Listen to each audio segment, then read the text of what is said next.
sejahtera bagi saudara-saudaraku sekalian. Marilah kita berdiri, kita memulaikan ibadah kita saat ini. Mari kita muliakan Tuhan dengan menyanyikan NKB nomor 5. Seluruh dunia, hai nyanyikanlah.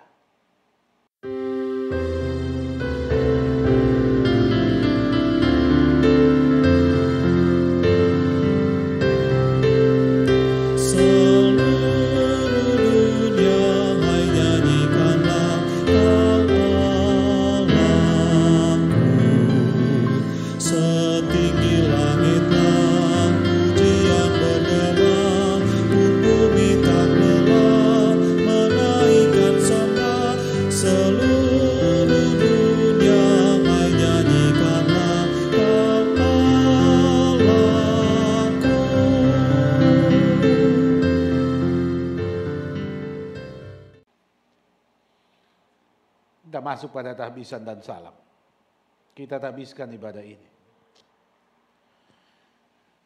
Ibadah saat ini ditabiskan dalam nama Allah Bapa, Anak, dan Roh Kudus. Amin.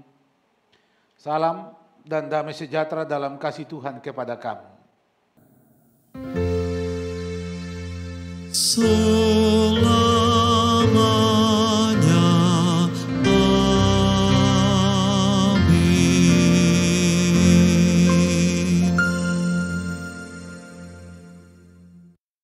Saudara-saudara masih berdiri, dengarkanlah firman Tuhan yang menjadi hukum Tuhan bagi kita sekalian dalam Injil Matius 22 ayat 37 sampai 40.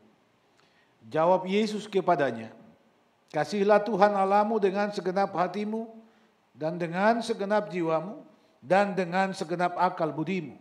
Itulah hukum yang terutama dan yang pertama. Dan hukum kedua yang sama dengan itu ialah, kasihilah sesamamu manusia seperti dirimu sendiri.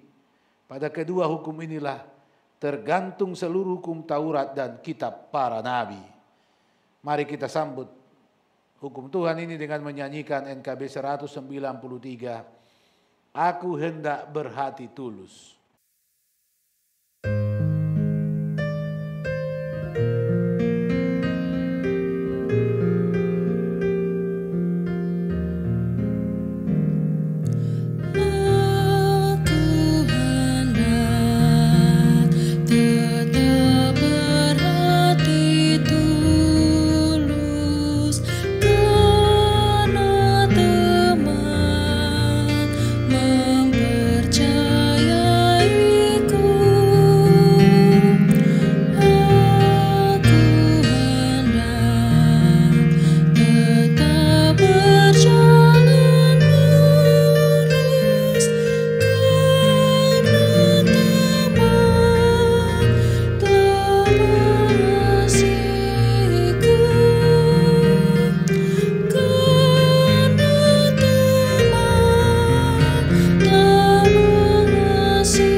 Dipersilakan kita duduk kembali. Saudaraku yang kekasih,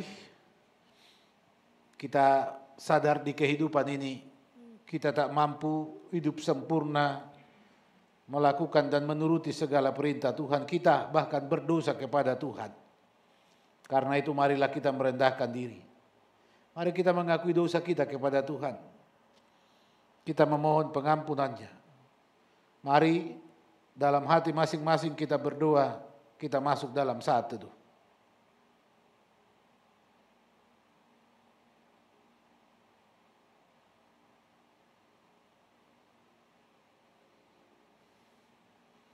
Amin. Kita nyanyikan NKB 131. Tuhanku, pimpinlah.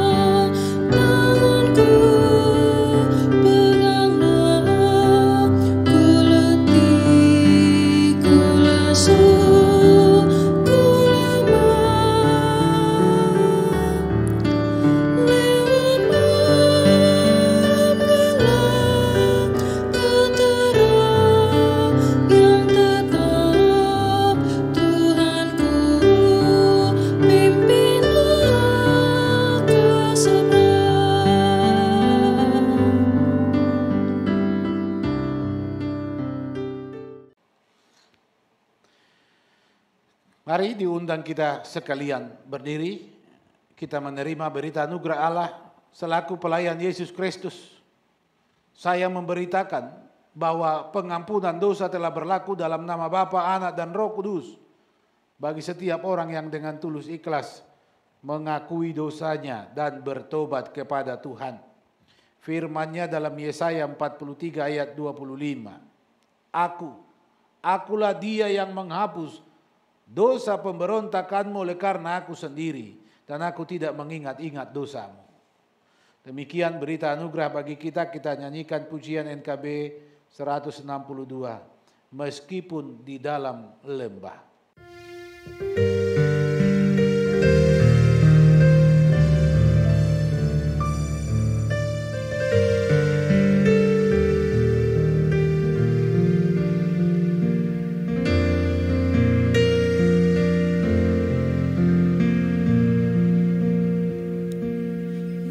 Meskipun di dalam lembah dan terasing jiwaku, umurku makin bertambah, singkatlah jalanku, namun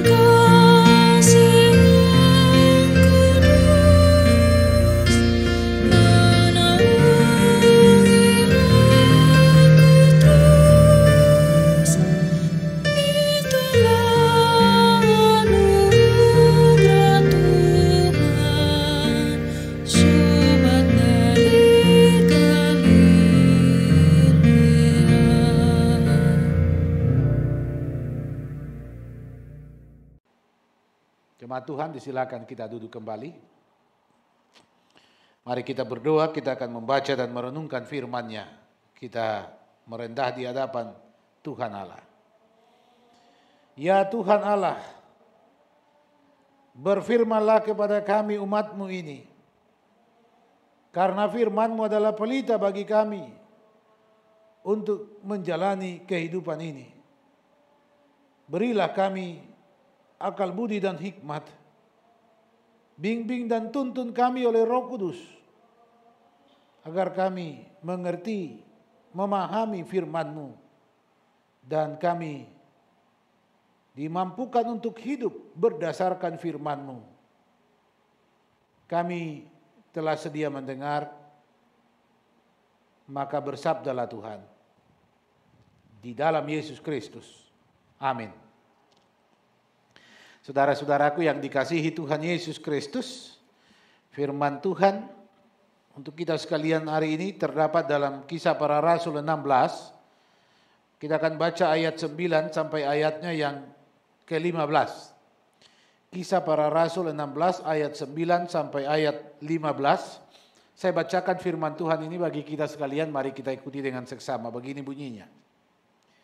Pada malam harinya, tampaklah oleh Paulus suatu penglihatan. Ada seorang Makedonia berdiri di situ dan berseru kepadanya, katanya, "Menyeberanglah kemari dan tolonglah kami." Setelah Paulus melihat penglihatan itu, segeralah kami mencari kesempatan untuk berangkat ke Makedonia. Karena dari penglihatan itu kami menarik kesimpulan bahwa Allah telah memanggil kami untuk memberitakan Injil kepada orang-orang di sana.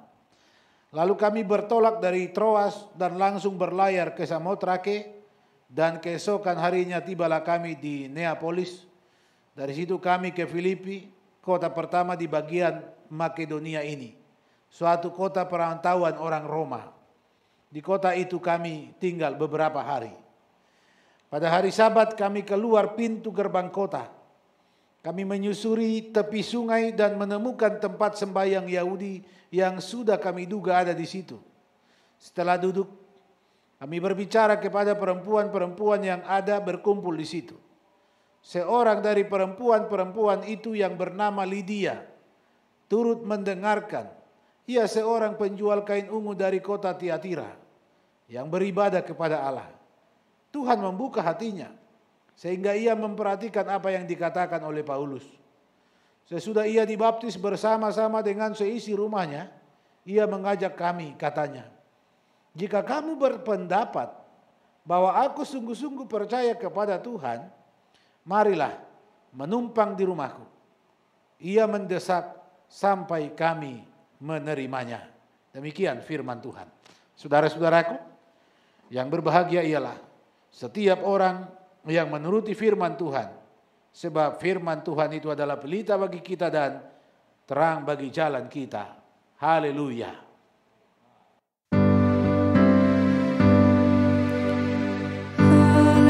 Haleluya, haleluya,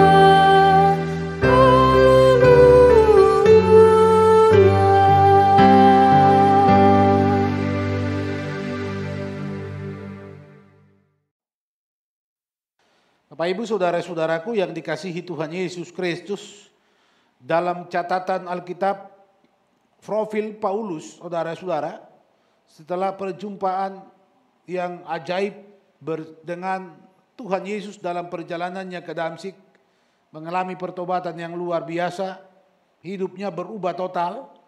Paulus menjadi rasul Kristus yang sangat dengan keras, sangat dengan berani, bahkan dengan semangat yang berkobar-kobar memberitakan Injil dimanapun ia pergi. Bahkan dalam kisah para rasul, saudara-saudara, ujung dari pemberitaan ini meruncing pada perjalanan pelayanan Paulus. Saudara-saudaraku yang dikasihi Tuhan, perlu kita ketahui bahwa kekristenan perdana, orang-orang percaya pertama yang ada di Yerusalem adalah orang-orang yang hidup dalam komunitas dan budaya Yahudi. Ini tidak bisa dibantah. Bahkan orang-orang Kristen pertama adalah orang-orang Kristen Yahudi. Dan kemudian saudara-saudara, Injil itu tersebar kemana-mana, sehingga sasaran pertama dari pemberitaan Injil adalah juga orang-orang Yahudi.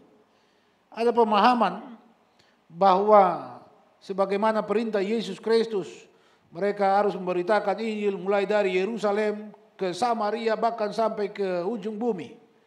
Ini mengartikan bahwa orang-orang Yahudi ini menjadi sasaran pertama dalam pemberitaan firman Tuhan. Pemberitaan Injil tentang Yesus untuk menyatakan bahwa Mesias yang mereka nantikan selama ini telah hadir di dalam Yesus Kristus, bahwa keselamatan, kemerdekaan dari segala dosa dan cengkraman maut saudara-saudara sudah dianugerahkan kepada mereka. Sehingga murid-murid Yesus termasuk Paulus, demikian juga anak didik Paulus, Timotius, ini kalau pergi memberitakan Injil kemana-mana, orang yang pertama yang mereka cari adalah orang-orang Yahudi. Saudara-saudara, memang menarik ketika dalam kesaksian Alkitab dikatakan Paulus itu menyeberang ke Makedonia, ke daerah Filipi, memberitakan Injil di sana berkat penglihatan yang diterimanya dari Tuhan. Dan dari penglihatan itu mereka menyimpulkan memang Tuhan menginginkan mereka pergi ke Makedonia. Saudara-saudara, ini mau mengartikan bahwa Paulus pergi memberitakan Injil bukan atas kehendaknya sendiri, bukan atas kemauannya sendiri kemanapun yang ia mau, tetapi kemana Tuhan mau dia pergi. Ini yang terjadi dalam kesaksian Alkitab saat ini. Paulus pergi saudara-saudara ke daerah Makedonia dan tiba di kota pertama itu di Filipi. Di sana saudara-saudara mereka menemukan rumah ibadat orang Yahudi yang terdapat di pinggiran kota di tepian sungai. Ini ciri khas orang-orang Yahudi saudara-saudara. Bahkan sampai hari ini orang-orang Yahudi adalah orang-orang yang hidup dalam semangat merantau. Kita tahu bahwa sebelum tahun 48, saudara-saudara, orang-orang Yahudi terpencar di belahan dunia di manapun mereka ada, dan walaupun mereka terpencar-pencar, mereka akan selalu berusaha menjaga budaya, menjaga solidaritas mereka sebagai orang Yahudi, termasuk saudara-saudara agama mereka.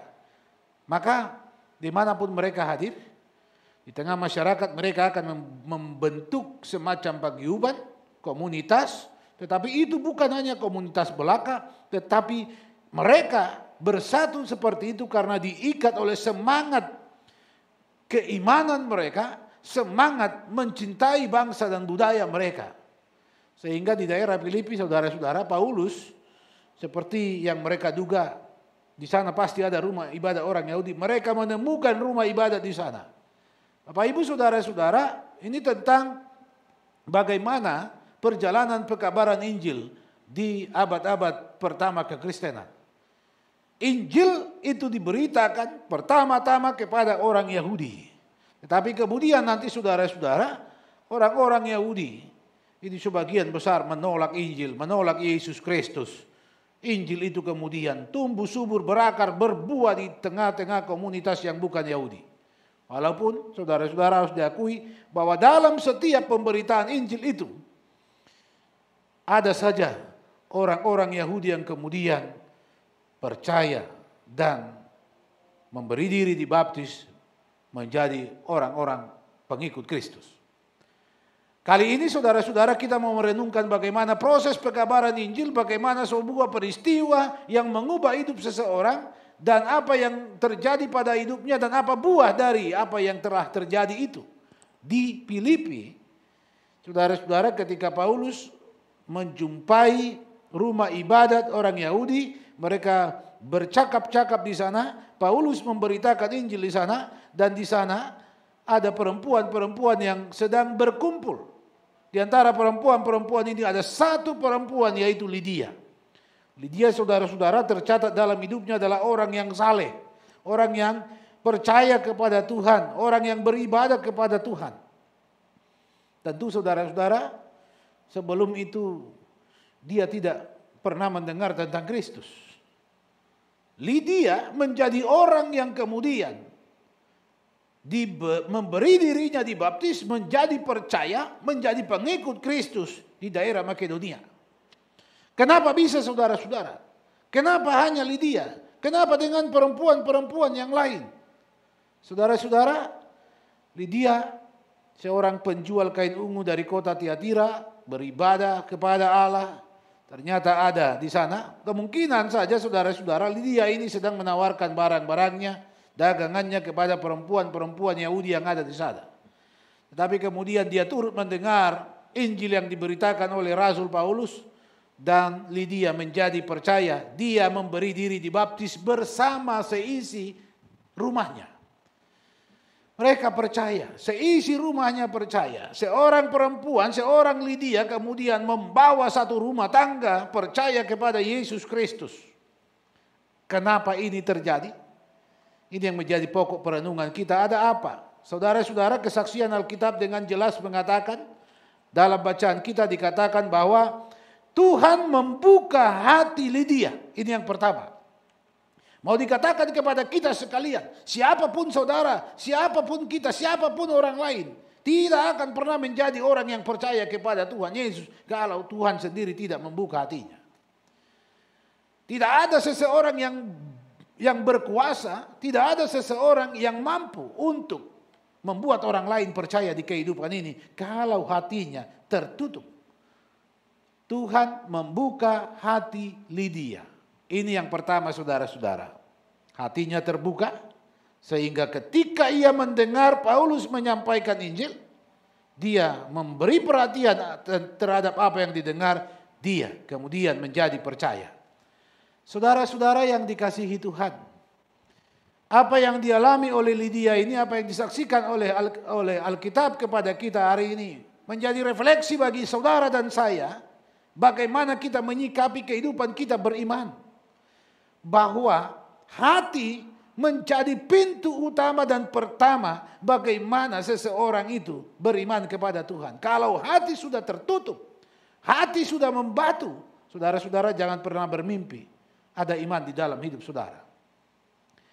Jangankan dengan Tuhan, dengan sesama pun, ketika hati sudah tertutup, hati sudah membatu, saudara-saudara apapun yang datang dari luar, apakah itu kebenaran, apakah itu berkat, apakah itu sesuatu yang mau membangun kita, tidak akan punya tempat dalam hidup kita. Ini yang terjadi pada Lydia. Tuhan membuka hatinya. Mari kita simak kemudian kesaksian Alkitab. Setelah Tuhan membuka hati Lydia, saudara-saudara dikatakan, ia memperhatikan apa yang dikatakan oleh Paulus.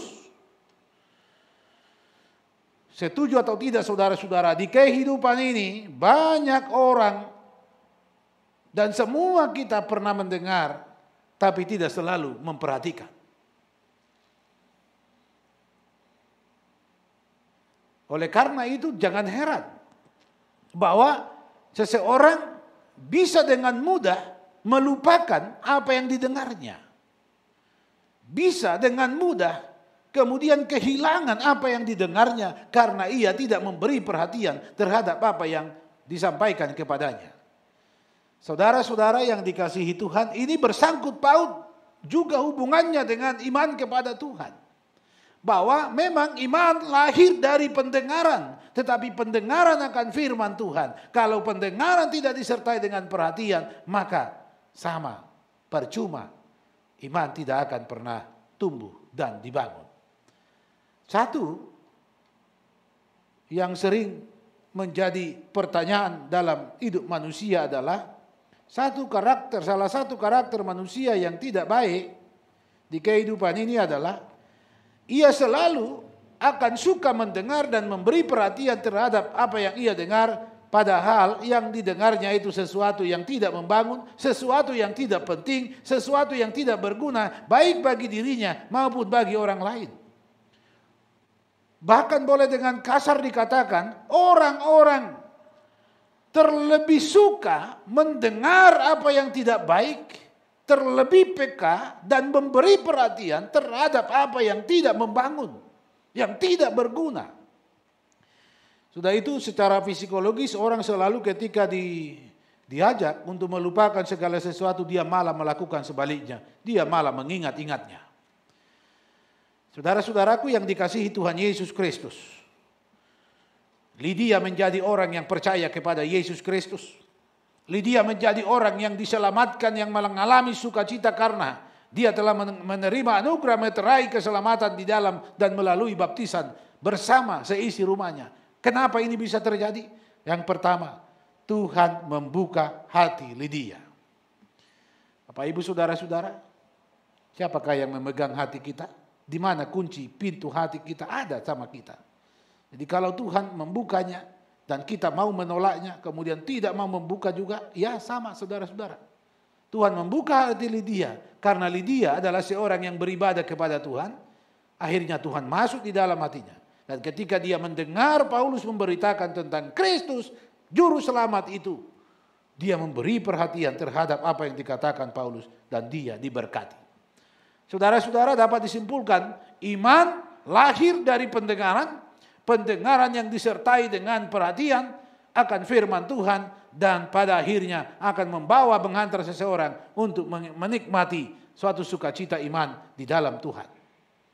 Saudara-saudaraku yang dikasihi Tuhan, dengan demikian maka dapat disimpulkan yang pertama, setiap orang percaya mesti mendengarkan apa saja yang berguna bagi dirinya dan bagi orang lain di dalam imannya kepada Tuhan. Tidak usah saudara-saudara kita mendengar dengan memberi perhatian kepada hal-hal yang tidak berguna, yang tidak membangun, yang tidak memberkati.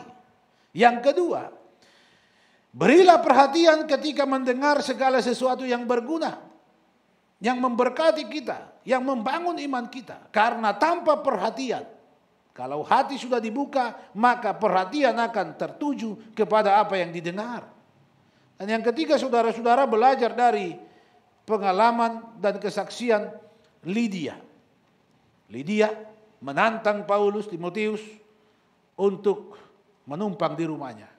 Salah satu ciri khas orang kudus, orang-orang percaya di abad-abad pertama adalah memberi tumpangan kepada orang-orang kudus. Ini mau dinyatakan oleh Lydia. Memberi kasih kepada orang-orang kudus. Ini yang dilakukan oleh Lydia. Lydia menantang Paulus, dia katakan bahwa jika kamu berpendapat bahwa aku sungguh-sungguh percaya kepada Tuhan, marilah menumpang di rumahku. Saudara-saudara, tindakan ini sesungguhnya mau membuktikan bahwa hidup Lydia sudah diwarnai dengan syukur dan sukacita karena ia telah menerima meterai keselamatan melalui baptisan. Dia percaya dan seisi rumahnya diberkati. Dia menyatakan syukurnya. Paulus dan rekan-rekan menumpang di rumahnya. Ini menjadi suatu kesaksian, mengingatkan semua orang percaya bahwa seseorang yang mengaku percaya kepada Yesus Kristus harus mendengarkan dengan penuh perhatian firman Tuhan yang didengarnya di kehidupan ini. Harus mendengarkan dan memberi perhatian terhadap segala sesuatu yang didengarnya, yang membangun dirinya dan membangun orang lain, yang berguna bagi dirinya, yang memberkati dirinya dan orang lain demi kemuliaan Tuhan. Yang lain tidak, saudara-saudara. Dan yang terakhir, percayalah saudara-saudara, Yesus katakan, aku berdiri di depan pintu, aku mengetuk pintu. Barang siapa membukakan pintu, maka aku akan masuk dan makan bersama-sama dengan dia. Damai sejahtera akan terjadi ketika pintu hati kita terbuka. Kita menerima firman Tuhan dengan penuh perhatian. Kita mewujudkannya dengan menyatakan syukur. Percayalah, Tuhan selalu menunggu waktu itu dalam hidup saudara dan saya. Terpuji Dia. Amin. Kita puji Tuhan dengan menyanyikan NKB 119. Nyanyikan lagi bagiku.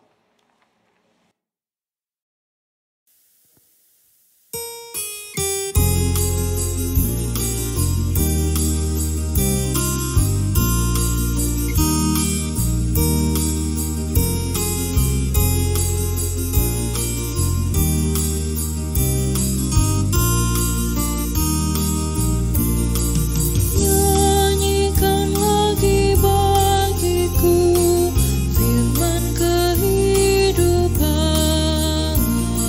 Sungguh mulia dan merdu firman kehidupan. Firman yang terindah, ajarku setia. Indah benar, ajaib benar, firman kehidupan. Indah benar, ajaib benar, firman kehidupan.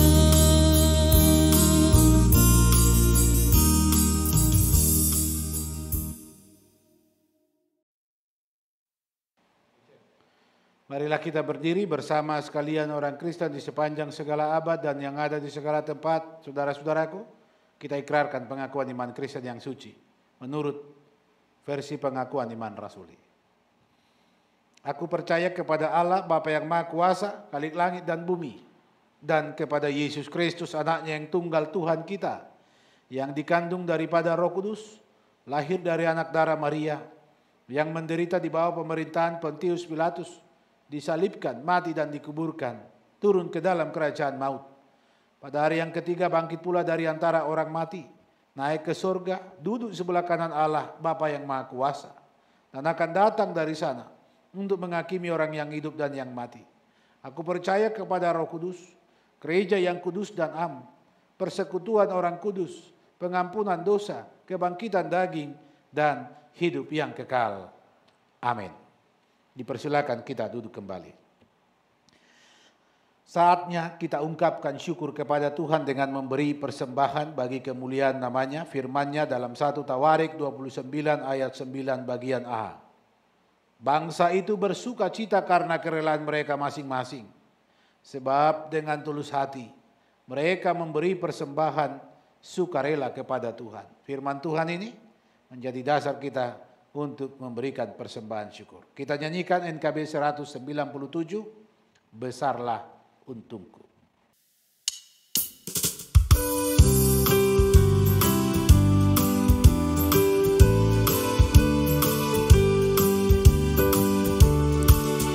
Besarlah untungku jika Yesus milikku, bersuka jiwaku karena damai yang penuh.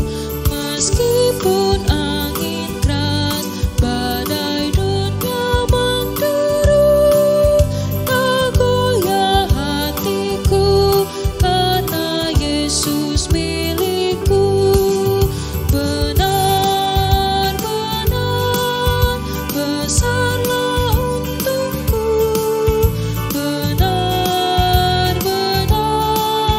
besarlah untungku, benar-benar besarlah untungku, ketika Yesus sungguhlah tetap milikku.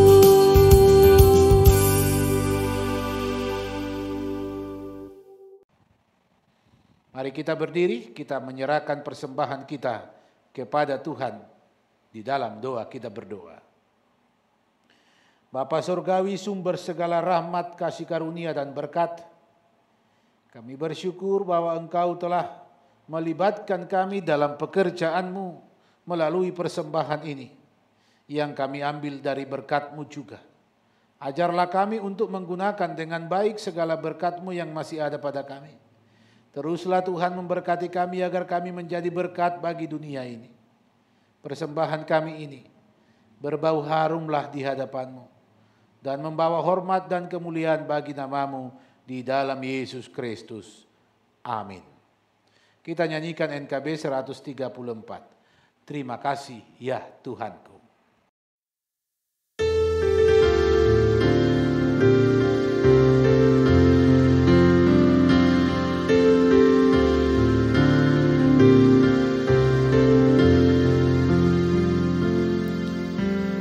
Terima kasih ya Tuhanku atas hari pemberian-Mu,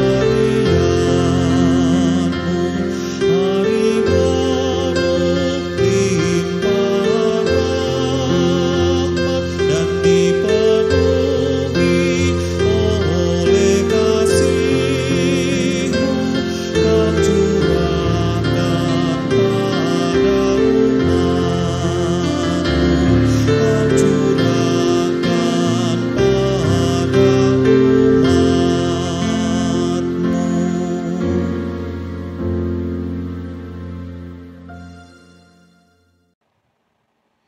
Dipersilakan kita duduk. Ibu bapak saudara-saudaraku, mari kita berdoa. Terpuji Engkau Tuhan Allah sumber berkat yang telah membuka hati kami sehingga kami beriman, percaya kepadamu, menjadi milik kepunyaan-Mu. Injil-Mu telah menjadi terang bagi kami untuk memahami kasih-Mu yang ajaib dan luar biasa. Firman Tuhan yang kami dengar Engkau sendirilah yang menyempurnakan di dalam hati kami. Meteraikan itu Tuhan, supaya kami memegang teguh janji firman-Mu, bahwa Engkau Tuhan yang selalu hadir di kehidupan kami. Berkatilah persekutuan jemaat GPD Koinonia Palu, yang adalah gereja yang diutus Tuhan ke dalam dunia ini untuk memberitakan Injil. Mampukan kami supaya kami menjadi teladan di kehidupan ini. Banyak orang mendengar dan memberi perhatian akan kebenaran firman-Mu. Majelis jemaat, BP, BPP, panitia yang ada, perangkat pelayanan, Tuhan akan berkati. Seluruh warga jemaat-Mu, dari anak-anak balita, anak-anak kami, pemuda-pemudi, orang-orang yang sudah lanjut usia, suami, istri, persekutuan, rumah tangga, Tuhan tolong. Engkau yang bertahta di kehidupan kami semua. Engkau yang berdaulat, mengatur, menata, dan menetapkan segala peristiwa yang terjadi dan kami alami. Berkatilah orang-orang yang bersyukur karena ketambahan usia yang mereka nikmati dari Tuhan. Berilah kekuatan bagi mereka yang lemah. Sembuhkanlah mereka yang sakit ya Tuhan, dan hiburkanlah mereka yang berduka. Kami doakan semua saudara, keluarga, ibu, bapak kami, anak-anak, cucu kami, dimanapun mereka berada. Kasih Tuhanlah yang akan terus menaungi kami semua. Berkati rencana pelayanan kami, supaya semua yang kami rencanakan dalam persekutuan jemaat, di dalam persekutuan, di kolom-kolom, di pelayanan kategorial, semua dapat terlaksana demi kemuliaan nama Tuhan semata. Berkati bangsa dan negara kami dan pemerintah kami. Jadilah Tuhan kehendak-Mu atas kami. Lawat kami, berkati anak-anak-Mu, jemaat Tuhan dalam pekerjaan mereka, dalam usaha, dalam segenap pergumulan dan perjuangan hidup. Karena sesungguhnya hanya Engkaulah yang berkuasa untuk menetapkan kami menikmati damai sejahtera. Terpuji kekal Engkau ya Tuhan Allah, sumber kasih karunia dan keselamatan. Kami berserah diri hanya kepadamu di dalam Yesus Kristus Tuhan kami. Amin. Saudara-saudara yang dikasihi Tuhan, kita berdiri, kita menyanyikan NKB 212. Sungguh inginkah engkau lakukan?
Mari saudara-saudara, arahkan hidupmu kepada Tuhan dan terimalah berkat Tuhan.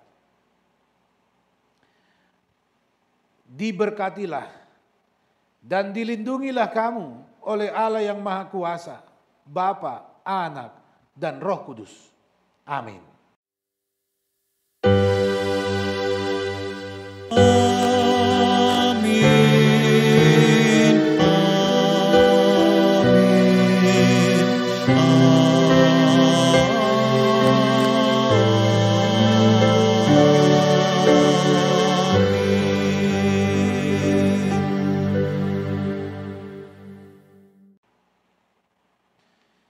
Dipersilakan kita duduk dalam saat teduh. Mari kita berdoa di dalam hati masing-masing mengakhiri ibadah kita.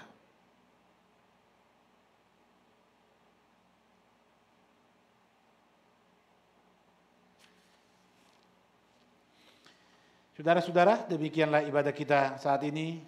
atas nama Majelis Jemaat GPD Koinonia Palu dan kami tim yang menyediakan liturgi virtual ini mengucapkan selamat hari Minggu bagi saudara-saudara. Bukalah hatimu, dengar, berilah perhatian kepada sabda Tuhan. Tuhan niscaya memberkati.